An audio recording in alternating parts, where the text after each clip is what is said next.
A las posibilidades de España en el comienzo del siglo próximo, ya tan próximo, vamos a considerar hoy el proyecto del mundo hispánico. Hay que tener en cuenta, cuando hablamos de mundo hispánico, hablamos de una realidad efectiva.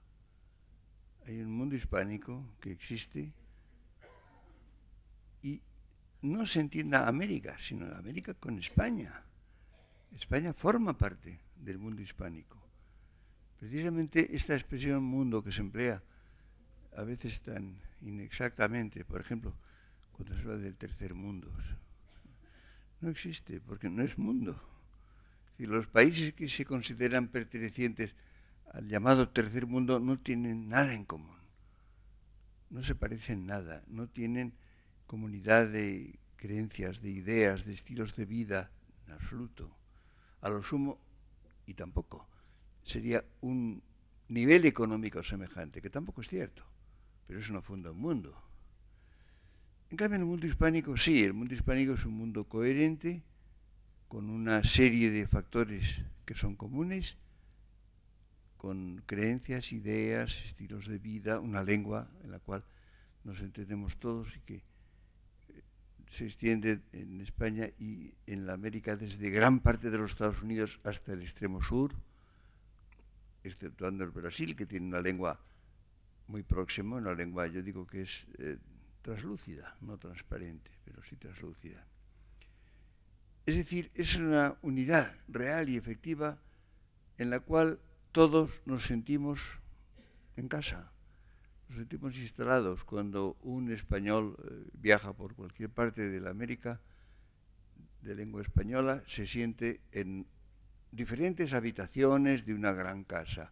Los hispanoamericanos tienen la misma relación entre sí en los diferentes países o en España. No son extranjeros, no somos extranjeros. Yo empleo la palabra forasteros. Forasteros son los habitantes de una región cuando están en otra región del mismo país. Pues bien, los hispánicos somos forasteros en los demás países, en los que no son el nuestro, nunca extranjeros. Yo no me he sentido nunca extranjero en un país de Hispanoamérica. He dicho Hispanoamérica. Tradicionalmente eran las Indias. Cuando Colón llegó al continente americano, creía que había llegado a las Indias orientales, a las únicas Indias que entonces se conocían de referencias bastante remotas. Los reyes se llamaban rey de España o de las Españas y de las Indias, Hispaniarum et Indiarum Rex. Después se fue generalizando el nombre América, que tiene un origen, como saben ustedes, muy azaroso, y se hablaba de la América española. América colonizada, descubierta, colonizada, poblada por los españoles, se llamaba la América española. Era la América de lengua española. Este uso que ha durado mucho tiempo, todavía en el siglo, a finales del siglo XIX era el uso normal, incluso ya dentro de nuestro siglo. Hablaba de América española, por ejemplo, Rubén Darío. Empieza a emplearse menos. Se emplea a veces Hispanoamérica, a veces queriendo incluir al Brasil se dice Iberoamérica, es igual. Hispania es el nombre latino, Iberia es el nombre griego. Diciendo Hispanoamérica o Iberoamérica, se incluye también el Brasil. Una gente fortísima de España, dice Camões, para hablar de Portugal. Es decir, era una unidad, dice también Camões, castellanos y portugueses, porque españoles somos todos. Es decir, no había distinción, no hay distinción real entre Hispanoamérica o Iberoamérica. Si se prefiere Iberoamérica, si se piensa que se incluye más expresamente el Brasil y Portugal, claro, se puede decir. Pero hay otro término que ustedes saben que es el que más se emplea ahora, que es América Latina o Latinoamérica. Tiene un origen muy curioso. Ustedes saben que Napoleón III quiso intervenir en México. por influencia suya y por presiones militares suyas, se estableció el imperio en México con Maximiliano, que recuerdan ustedes fue fusilado después en Querétaro por la revolución encabezada por Juárez. Y para justificar que Francia interviniera en México, se forjó el término América Latina o Latinoamérica. Esto lo hizo Michel Chevalier, que era un agente de Napoleón III. Y es curioso cómo en una revista francesa en la cual se empleó quizá por primera vez o de las primeras veces el término América Latina, dice l'Amérique latine, c'est-à-dire le Mexique, l'Amérique centrale et l'Amérique du Sud. La América Latina, es decir, México, la América Central y la América del Sur, porque había que explicar lo que era, porque nadie sabía qué era eso de América Latina. Lo curioso del caso es que el término hizo fortuna en América. Si hay un término colonialista, es este, porque fue precisamente forjado para justificar una intervención militar francesa en México e imponer el imperio de Maximiliano. Sin embargo, por razones varias, es el término que se usa más en Hispanoamérica. Y en estos últimos años, incluso por prescripción gobernativa, se emplea también en España. Y se emplea mucho. Yo no lo uso nunca, simplemente por inexactitud. Porque evidentemente nadie sabe latín en general, nadie habla latín en Hispanoamérica o en Iberoamérica. Lo único que se podría llamar América Latina es Quebec. Quebec sí, podría llamarse América Latina, pero nadie piensa en Quebec. Yo a veces cuando alguien me dice América Latina, digo, ¿se refiere usted a Quebec? Y reacciona de un modo sorprendido porque no piensa en Quebec para nada. Que eso sí, porque es un trozo de América, del Canadá, en que se habla francés y que ha sido colonizado primariamente por franceses. Si ustedes miran las cosas en su realidad, encuentran que el único vínculo que une a los países de América, a los países de la América hispánica, es lo español. América era un enorme continente, algo muy extraño realmente. Ustedes piensen, por ejemplo, que el mundo se había formado en torno al Mediterráneo, los países ribereños del Mediterráneo, se conocía mejor o peor parte de lo que era Asia, se había llegado ya desde Alejandro Magno hasta la India, había ciertas noticias de la China o del Japón, de Zipango, Catay, etc. África, por lo pronto el África próxima, el África mediterránea era bien conocida, desde Egipto hasta el Magreb, pero también había un continente que estaba ahí, que se conocía mejor o peor. Todavía en los mapas europeos, claro, de África, todavía en el siglo XIX había grandes espacios en blanco, porque no se habían explorado, no se sabía nada de ellos, y en algunos ponía Ixunt leones, aquí hay leones. Los habitantes de América, los indios, que se llamaron indios porque precisamente se confundió con la India, se creía haber llegado a la India, y por eso hay que hablar de indios occidentales o indios orientales. Los indios no tenían la menor idea de que existiera América. Eran pueblos muy diversos, algunos grandes, otros pequeños, muchos muy pequeños, fragmentados de una manera indecible, no tenían la menor idea unos de otros, evidentemente no sospechaban ni qué era el continente americano, ni qué configuración tenía, ni qué distancias podía haber, ni quién lo habitaba. Hablaban millares, no centenares, sino millares de lenguas, muchas de ellas habladas en círculos muy pequeños, muy escasos. Es decir, los indios americanos pudieron hablar entre sí fuera de su pequeña comunidad cuando hablaban en español o en portugués. Esta es la situación. Por tanto, lo que tienen de común, lo que tienen que ver entre sí los pueblos americanos, es lo que tienen de español.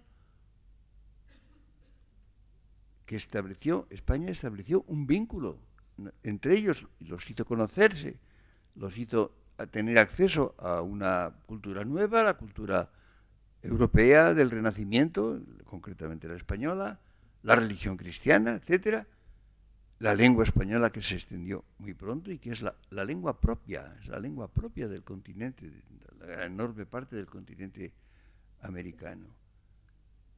Por consiguiente, si ustedes eliminan lo español, no tiene nada que ver.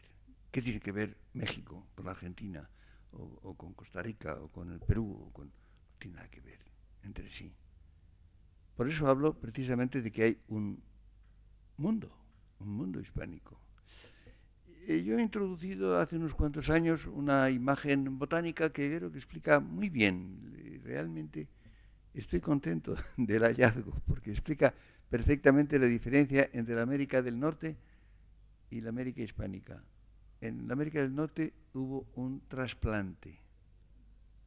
Sociedades europeas, primariamente inglesas, muy secundariamente francesas o holandesas, fueron trasplantadas al suelo americano para fundar allí sociedades también europeas, que no tenían de común con América más que el territorio.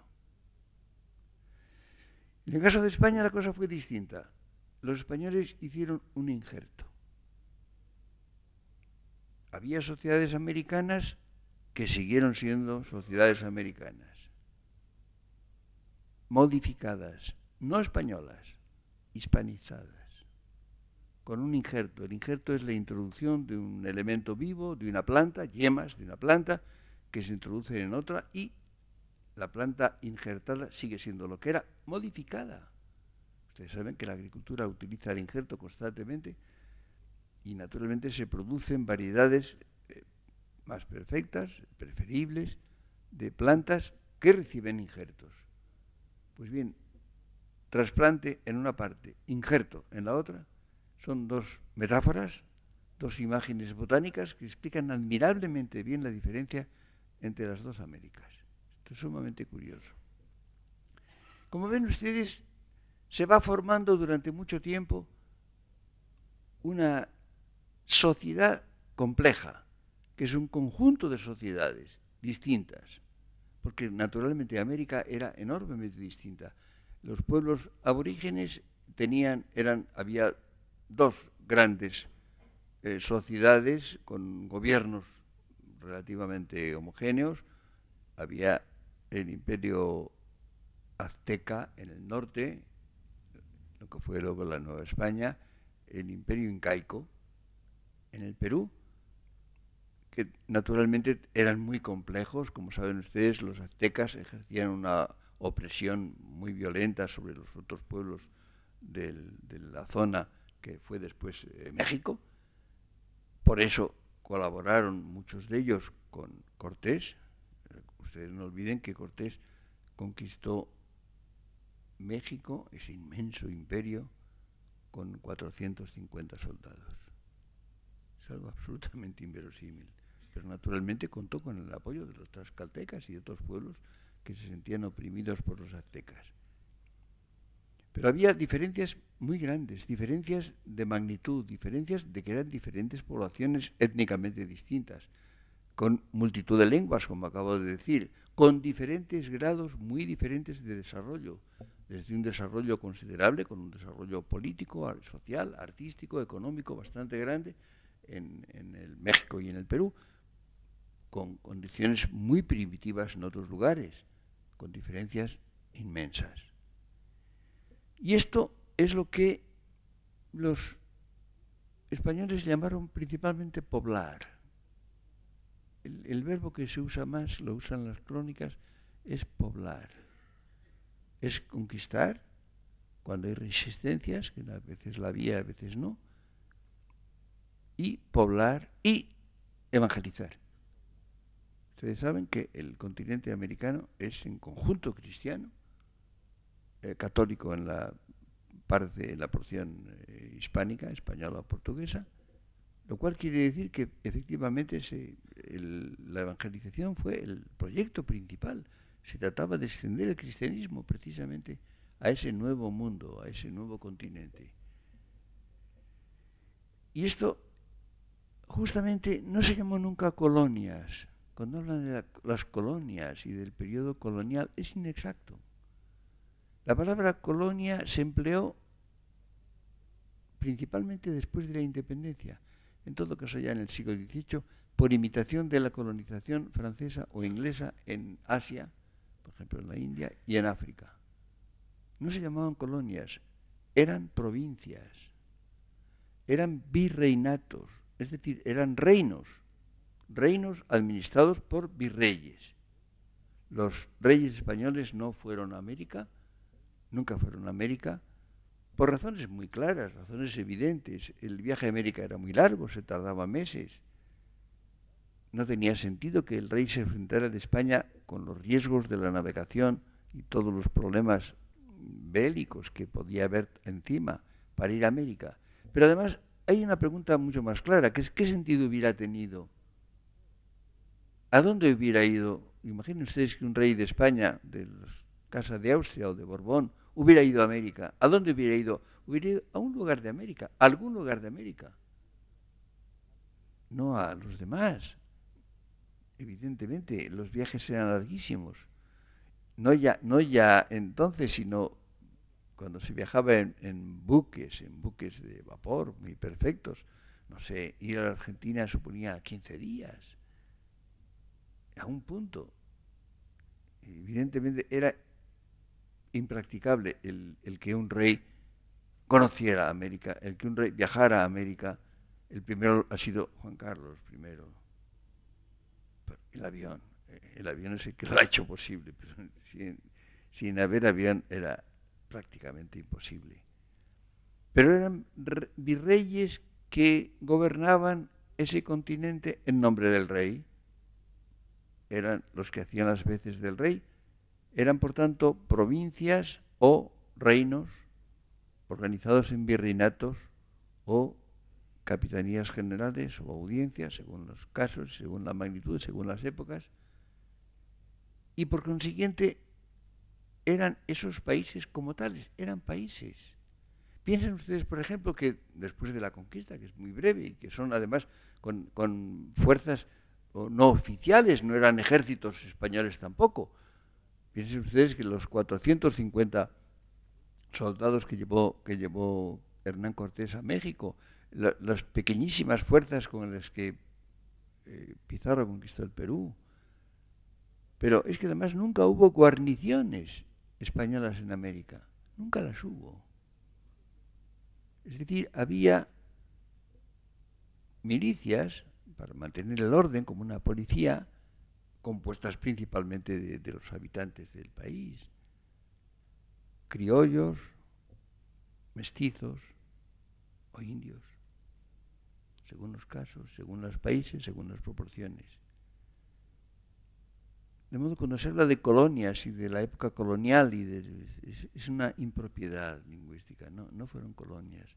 El libro, por ejemplo, que es un libro realmente admirable, el libro de Humboldt, que se publica, es de los últimos años del virreinato de Nueva España, yo creo que hacia 1804, el ensayo político sobre el reino de Nueva España, se titula, y dice que México es la patria de los mexicanos, dice, que por cierto dice que cuando él estuvo allí, de nadie, de ningún gobernante, de ningún funcionario se decía que fuera corrupto. Las vueltas que da el mundo. Como ven ustedes, esta era la situación, diríamos, originaria. Y esto se mantiene incluso después de la independencia de la América continental. La América continental se independiza, como saben ustedes, en los primeros decenios del siglo XIX, en gran parte porque la invasión napoleónica es la que es el detonante, ¿no? Había evidentemente grupos que, sobre todo criollos prósperos, descendientes de españoles, que querían gobernar directamente, tener el poder en sus países, sin depender de un poder desde España. Pero en definitiva, cuando Napoleón invade España en el año 1808, entonces cuando empiezan los movimientos de independencia, porque el rey ha desaparecido, el rey está cautivo en Francia, hay una ruptura total, y entonces sí, lo mismo que se fundan en España las juntas y luego la Junta Central, precisamente para resistir la invasión. Hay un fenómeno análogo que con el Atlántico por medio se convierte en un movimiento de independencia y de separación. Es muy curioso, no olviden ustedes, por ejemplo, en Venezuela, que es el país en que empezó, uno de los primeros en que empieza el movimiento independentista, la gran figura, el gran personaje de la historia venezolana, Andrés Bello. Andrés Bello escribe un texto que yo cito en uno de mis libros, proclamando la lealtad total de Venezuela a España y a su rey. Esto justamente en el mismo año en que empezó el movimiento independentista, en 1810. Y es muy curioso que este gran venezolano, Andrés Bello, se va con una misión a Inglaterra y no vuelve nunca a Venezuela. Está muchos años en Inglaterra, después se va a Chile, donde ejerce una función muy importante, muchos años, y muere sin haber vuelto nunca a Venezuela. Nunca se explica esto muy bien. Yo no lo voy a explicar tampoco, pero tengo ciertas sospechas de que en definitiva, no sé, quizá no estaba demasiado contento de cómo evolucionaron las cosas en la independencia. Entonces ocurre una situación muy curiosa, y es que se produce un movimiento de repulsa a España y a lo español. Se produce un aislamiento que ha sido, creo, muy perjudicial para unos y para otros. España pierde el sentido de la comunidad, de la cohesión con la América hispánica, pierde también su responsabilidad. España era responsable de ese inmenso continente. Estos países además padecen por lo pronto la terrible fragmentación. Lo que era una unidad porque tenía un centro en España, había una comunicación radial, diríamos, de España a todos los países hispanoamericanos, quedan aislados. Como saben ustedes, Bolívar tenía el sueño de hacer una gran federación americana, pero fracasó totalmente, ¿no? Y se fragmentó el continente americano, algo parecido a lo que ocurre con la caída del Imperio Romano, que es la gran fragmentación de la Romania, el que cada porción queda aislada de las demás, lo cual acarreó una terrible decadencia hasta la época de Carlomagno, por lo menos. Esto ocurre también.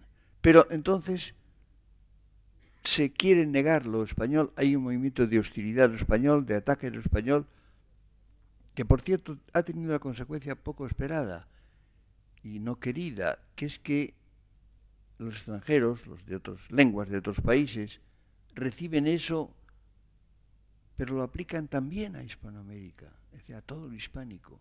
Es decir, la actitud de desprecio, de repulsa o de hostilidad a lo español se extiende a todo lo hispánico. Ha sido un fenómeno curioso que ha dañado a los países hispanoamericanos que primero lo fomentan, lo proyectan sobre España, pero después recae también sobre ellos, y esta es la situación general que en cierto modo se ha mantenido. Hay un hecho también, que es que vuelven los ojos, por ejemplo, culturalmente, a Francia o Inglaterra, principalmente. Entonces, en cierto modo hay un desinterés por lo español. Pierden el influjo español, no reciben con la intensidad que hubiera sido normal y que hubiera sido deseable los influjos de la cultura española del siglo XIX, incluso de comienzos del XX. España no recibe tampoco en una forma adecuada los influjos de esa parte enorme, de extensión muy superior, en población pronto también superior, que era la América hispánica, la América española. lo cual ha sido, creo, muy dañoso para todos.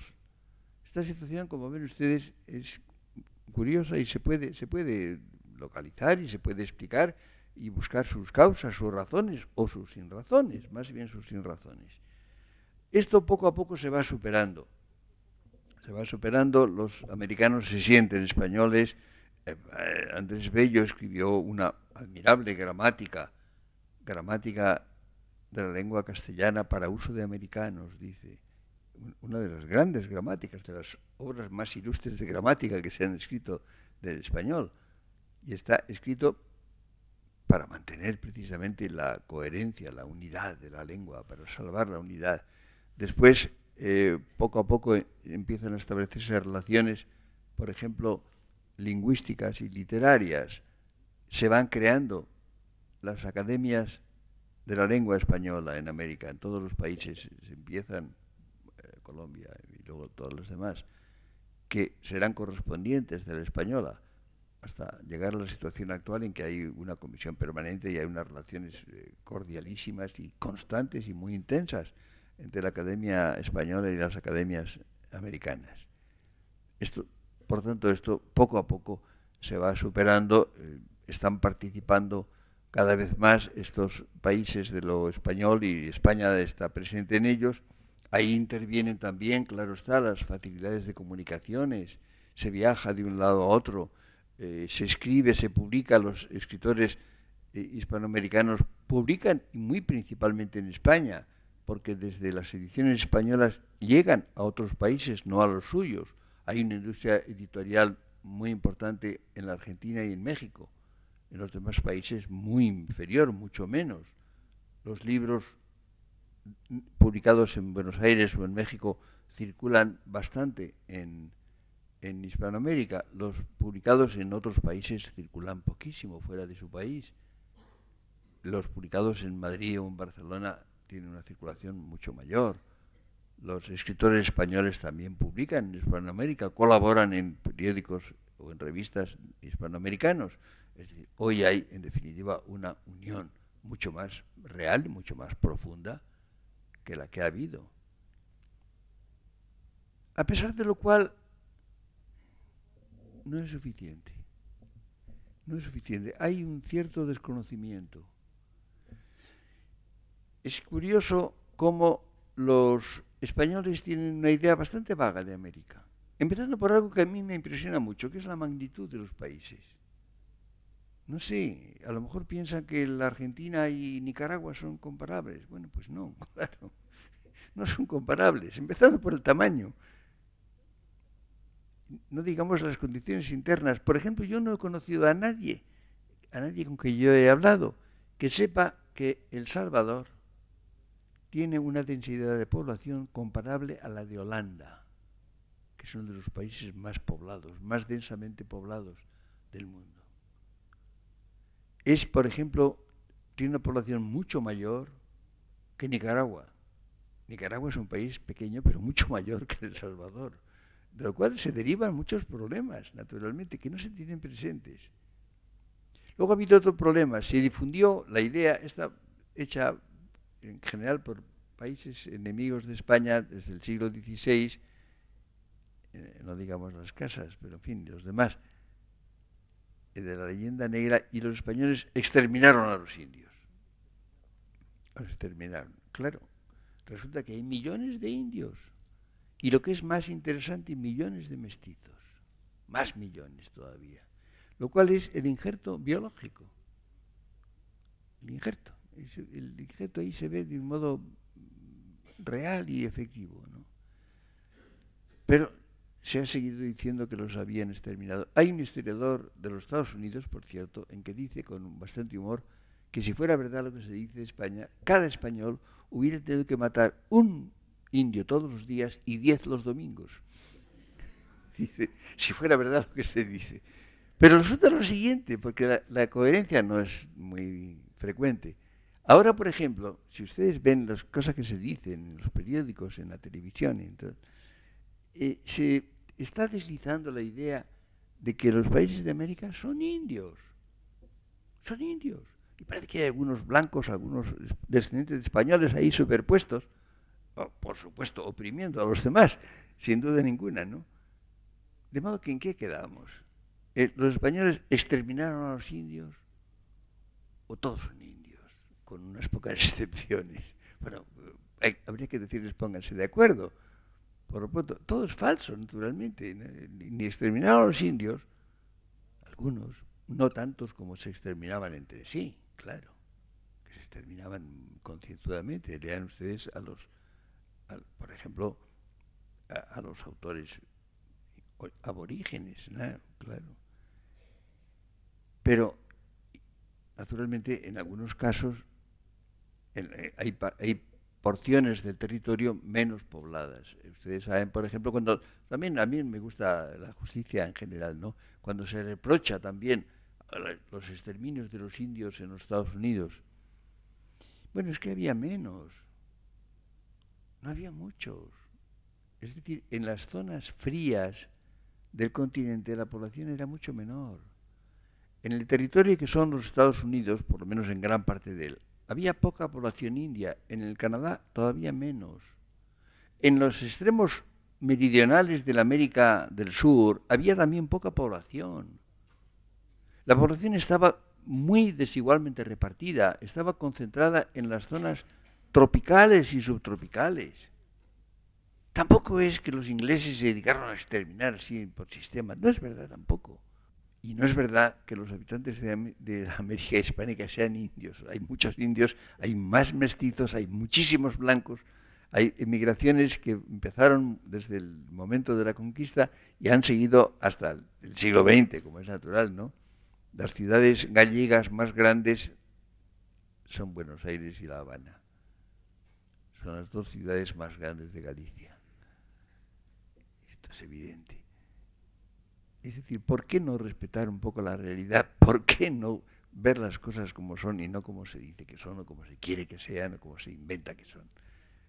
Pero el problema está, que eso es a lo que yo quería llegar hoy, esa realidad que es el mundo hispánico, que es una realidad, que son bastante más de 300 millones de personas, bastante más de 400 si incluimos el Brasil y Portugal, casi 500 millones de personas, una porción enorme del mundo, con semejanzas sumamente profundas, que tienen una lengua, o dos si quieren ustedes, propia, no lengua oficial, ni lengua de las minorías intelectuales o de los funcionarios, no, lenguas de los países. Ustedes pueden recorrer esa inmensa extensión de América, desde buena parte de los Estados Unidos hasta el extremo sur, hablando como aquí, como estamos hablando ahora. Hay una cosa que es un poco estúpida, pero a mí me conmueve mucho, me produce una especie de emoción, que es cuando viajo por carretera en América, el ver los carteles o los letreros son iguales, es como si estuviéramos en Ávila o en Sevilla o en Badajoz, o donde quieras, ¿no? Y estamos a lo mejor no sé, en California o en Oklahoma o en la parte sur de la Argentina o de Chile o en todas las zonas intermedias, lo cual es extraordinario. Yo pienso a veces, si en todo ese mundo, en toda esa zona, se hablara, por ejemplo, francés, no podríamos aguantar a los franceses. Y nosotros casi nos disculpamos. Y la lengua es la misma, y los libros son iguales, y los entendemos todos. Y como no sea que hablen de pájaros o de plantas de un lugar, ni sabemos de qué país es si leemos un libro de un autor que no sea muy localista, o de un libro de pensamiento, por ejemplo, de un libro de historia, o de psicología, o de sociología, o de filosofía, no sabemos de qué país es el autor, como no lo diga. A lo mejor llevamos 200 páginas leídas de un libro y no tenemos ni idea de dónde es el señor que lo ha escrito, porque es igual. Ustedes imaginen lo que esto significa. Y hay, por tanto, un repertorio de realidades comunes, que son de todos, que son propias. Insisto en la propiedad de todos. Es evidente, por ejemplo, que el poema del Cid les pertenece a los hispanoamericanos igual que a nosotros, tanto como a nosotros.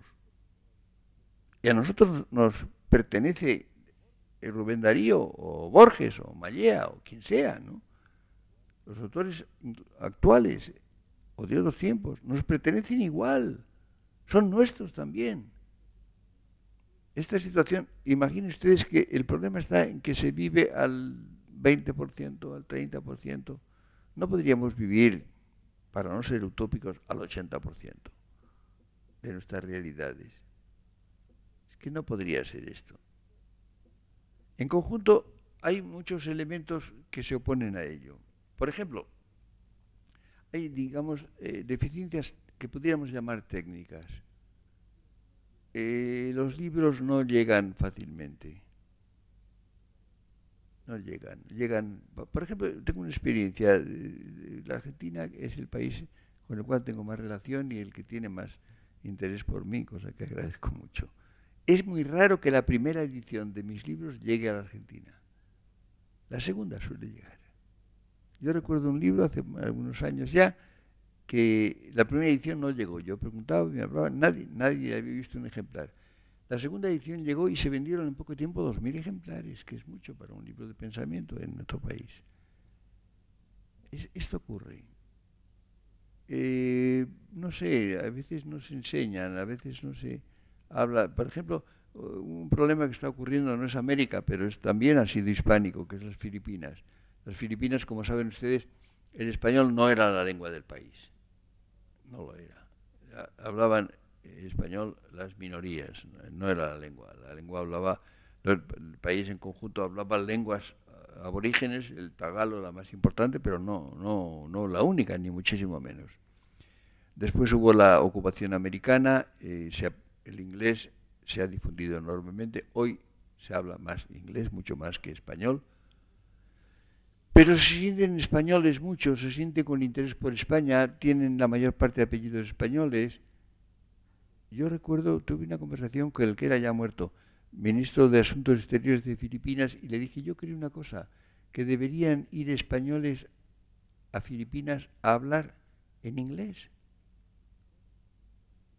Explicarles justamente lo que era España, lo que era la cultura española o hispánica en general, en inglés, que es la lengua que entienden las minorías, las grandes minorías cultivadas. Y eso les dará interés quizá por recuperar o conservar el español y por leer luego después en español. Me dijo, es una buena idea. Me dijo, pero esto no se ha hecho, que yo sepa. Se podía haber hecho. Es decir, faltan a veces incluso desarrollos técnicos. Había en todas partes de América una cosa llamada Instituto de Cultura Hispánica, que es un buen nombre. El nombre es excelente, es inmejorable. Bueno, el uso que se hizo de esa institución durante algún tiempo era evidentemente político y de propaganda. Luego ya no, al final tampoco, era verdad, era bastante cultura hispánica. Bueno, después esta institución ha tenido varios nombres, ya no sé cómo se llama, no estoy al día, porque ha pasado por 3 o 4 nombres distintos y, en definitiva, ha perdido bastante su función. En la medida en que se conserva en América, se sigue llamando Instituto de Cultura Hispánica. Esto, antes, durante muchos años, había un gran número de estudiantes hispanoamericanos que estudiaban en España. Cuando se viaja por América, en cuanto encuentra uno personas un poco distinguidas en cualquier campo, la inmensa mayoría han hecho estudios universitarios en España. Esto ya no es cierto. No es verdad. El número es mucho menor. Eso mantenía una conexión, una fidelidad mutua extraordinaria. Si ahora, por ejemplo, los que son gobernantes, son profesores, son diplomáticos, no muy jóvenes, casi todos han hecho estudios en España. Como ven ustedes, hay incluso ciertos factores que son, diríamos, técnicos, ¿no? de mala organización, de mala administración, que dificultan el que se mantenga ese proyecto común. Por otra parte, hay hostilidades. Por supuesto. Existe antiespañolismo, en España también, claro, quizá principalmente. Y hay antioccidentalismo, las dos cosas. Y entonces, evidentemente, se trata de eliminar las conexiones, de disolver esa enorme unidad existente, parcial, múltiple, pero muy efectiva. Y entonces, esta es la situación actual. Vamos a entrar dentro de muy poco en el siglo XXI. Y me pregunto, es lo que nos preguntamos en este curso, ¿cómo vamos a entrar? ¿Qué vamos a hacer? ¿Qué va a ser España, y en este caso el mundo hispánico, en los años próximos? Se va a mantener, hace falta por lo pronto imaginación. Ustedes imaginen el peso que tendría en el mundo si fuera coherente esa inmensa comunidad de más o menos 500 millones de personas. Ustedes imaginen lo que sería, no sé, lo que sería puesta en juego la posibilidad económica de ese mundo que tiene, porque ustedes piensen, por ejemplo, que ya está muy caducada la vieja idea de la autarquía, de que cada país se baste a sí mismo. Pero, por ejemplo, yo he pensado muchas veces, cuando hubo aquella crisis hace ya 20 y tantos años, la terrible crisis del petróleo por los países islámicos que tienen sus enormes reservas, yo decía, se me ocurrió, yo no soy competente en asuntos económicos, pero se me ocurría, ¿no sería posible que un país, por ejemplo, como España, se abasteciera de petróleo de los países hispanoamericanos, que tienen grandes cantidades de petróleo? Yo les pagaría con más gusto lo que se les paga a ellos que a otros países. Además, me sentiría más seguro dependiendo de ellos y no de países, por ejemplo, islámicos.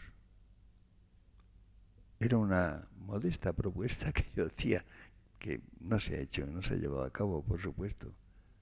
Es posible que hubiéramos aliviado la situación económica de algunos países de América y nosotros estaríamos más seguros y por lo menos yo más a gusto. Hace falta, por tanto, imaginación.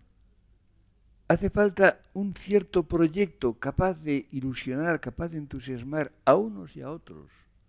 Ustedes piensen, por ejemplo, que hay cosas muy secundarias, muy secundarias, pero que son muy peligrosas. Por ejemplo, en muchas universidades y en muchas publicaciones y revistas y editoriales se habla de literatura española y literatura hispanoamericana o latinoamericana.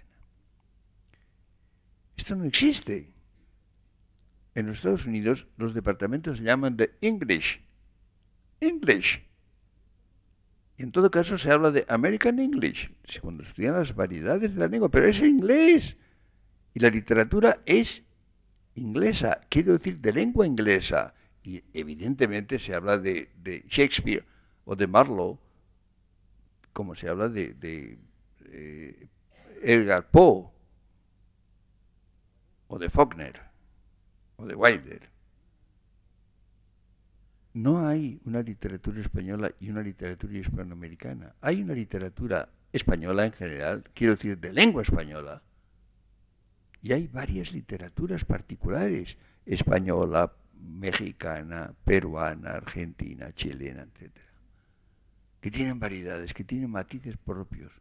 No hay una literatura hispanoamericana, claro que no. Es una falsificación. Hay instituciones que cultivan eso, hay profesores que se hacen sus campos acotados y creen que prosperan de esa manera. Pero es falso, no es verdad. Ocurre ya partiendo incluso como la lengua. Cuando le preguntan, ¿usted qué va a aprender? Por ejemplo, en los Estados Unidos, ¿español de España o español hispanoamericano? Perdón, eso no existe. Podrá usted aprender la variedad del español mexicano, el español peruano, el español argentino, el español cubano. Son variedades del español. Pero hay un español hispanoamericano, no lo hay. Y las diferencias que separan a los países de América unos de otros, es evidente que entre México y la Argentina o México y Chile hay más distancia física, geográfica y más diferencias que entre uno de esos países y España. ¿Cómo ven ustedes? Todo eso complica las cosas, introduce la falsedad, impide que vivamos juntos. juntos y distintos. Es decir, el problema está en que cuando decimos nosotros, ¿qué queremos decir? O podemos decir nosotros los españoles, o nosotros los venezolanos, o nosotros los peruanos, o nosotros los puertorriqueños. Claro que sí. Sí, sí, pero lo fundamental es que digamos nosotros, los hispanos. Hay un nosotros más amplio, que engloba las variedades. Rara vez se dice esto, rara vez se entiende como tal. Y no me refiero a hacer discursos retóricos y asambleas de jefes de gobierno, no es eso. No digo que esté mal, pero no es lo importante. Lo importante es vivir de esa realidad, utilizarla, ponerla en juego, vivir con todos los recursos de que disponemos. Por ejemplo, el predominio del inglés actualmente, ¿a qué se debe? Se debe a que es la lengua en la cual hablan y se entienden los ingleses, y sobre todo los norteamericanos y los canadienses, casi todos, y los australianos y los neozelandeses, que tienen como lengua propia el inglés. Y por tanto, es la lengua en la cual además se escriben tantas cosas importantes, y se hacen tantos descubrimientos, y se inventan tantas cosas. Cuando la gente lo echa por el poder, esto es falso también, nunca ha tenido más influencia Alemania que cuando estaba dividida, ocupada por Napoleón, en la época del final de la vida de Kant y de los románticos alemanes. Entonces, cuando influía, ¿por qué? Porque estaba creando cosas, porque la cultura alemana era formidable, porque había filósofos y poetas y músicos y científicos de primer orden. Es lo que hace falta, ¿no? Como ven ustedes, yo veo una posibilidad extraordinaria, una posibilidad ilusionante, que sería ese mundo hispánico en el cual estamos, claro está, no somos ajenos a él ni mucho menos. Y España puede ser, pues no sé, en cierto modo la clave de bóveda, es decir, el vínculo que une por los orígenes históricos, por los orígenes de la lengua, por una cierta atracción que el español ejerce en los países de Hispanoamérica cuando no es un pedante o un imbécil, cuando no cree que es superior a los demás, cuando cree que va a perdonar esa vida. La reacción normal de Hispanoamérica a un español medianamente discreto es realmente asombrosa. Esto es el hecho, es lo que hay que reconocerlo. Ustedes imaginen lo que podría ser ese mundo hispánico como una gran orquesta con diferentes voces, con diferentes instrumentos, con diferentes matices, con una mezcla racial que puede ser un inconveniente, un motivo de fricción, pero es al mismo tiempo una riqueza, es una posibilidad de ensayar diferentes posturas, de gravitar sobre un fragmento o una tendencia u otra. Un país enteramente homogéneo, no digamos un continente enteramente homogéneo, tiene menos posibilidades que uno que tiene diversas posibilidades internas, diversas formas de ser, aunque haya problemas, aunque haya fricciones, que son fecundas también. Esto me parece algo extraordinario. Yo pienso qué cosas podríamos hacer juntos. Los que hablamos español, y hay que añadir portugués también. Lo que podríamos hacer si nos leyéramos enteramente, si pudiéramos leer todo lo que se ha escrito en nuestra lengua, si nos enteráramos de lo que se ha pensado, de lo que se ha descubierto, de lo que se ha creado en todos esos países, entonces tendríamos una realidad de una magnitud incomparablemente mayor que las de las naciones que son simplemente intraeuropeas, que son europeas y nada más, que no tienen esa enorme prolongación fuera de sí mismas, que es lo que llamamos el mundo hispánico. ¿Se va a hacer esto en el siglo XXI? Ojalá. El hombre es libre de hacer lo que quiere, lo bueno y lo malo, lo inteligente y lo torpe. El hombre tiene hasta la posibilidad lamentable de suicidarse, no estoy seguro. Pero creo que hay muchos síntomas que permitirían confiar en que esto va a ser mejor y que se va a organizar esa gran orquesta hispánica. Muchas gracias.